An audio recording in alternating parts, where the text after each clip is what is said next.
কারণ আমার একটা মোবাইলের ফাইন্যান্স চলে। আমার সত্যি কথা বলতে কোনো বাধা নেই, কারণ আমি মোবাইলটা ফাইন্যান্সে কিনেছি। অত টাকার সামর্থ্য নেই যে 1.5 লাখ বা 1 লাখ টাকা দিয়ে ফোন কিনবো। তো ফাইন্যান্সে কিনেছি, আর যখন ওই ফাইন্যান্স চালাতে না পারবো তখন মান সম্মানে টানাটানি। আর ঠাকুরের ইচ্ছা কোনোদিনও আশীর্বাদে কারুর ভরসায় কোনোদিনও ফাইন্যান্স আমার ডিউ পড়ে না, কোনো কারুর কাছে আমি ধার দিনা করা লাগে না। আমার ভাই জিনিস, আমার যদি টাকার দরকার আমি সোনার জিনিস বন্ধক করি, পরিষ্কার কথা।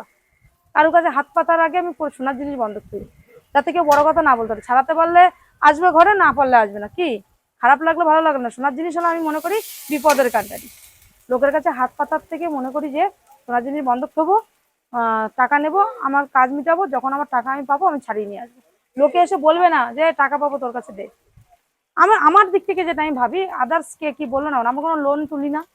আমার এই পর্যন্ত আমি কোনো লোনের থেকে টাকা নিই না। একটা জায়গা থেকে টাকা নেওয়া আছে, সেটা হলো আমার একটা দাদা, রেগুলার আমার টাকা, আমার বর কাজ করে রেগুলার 100 টাকা করে তাকে দিতে হয়।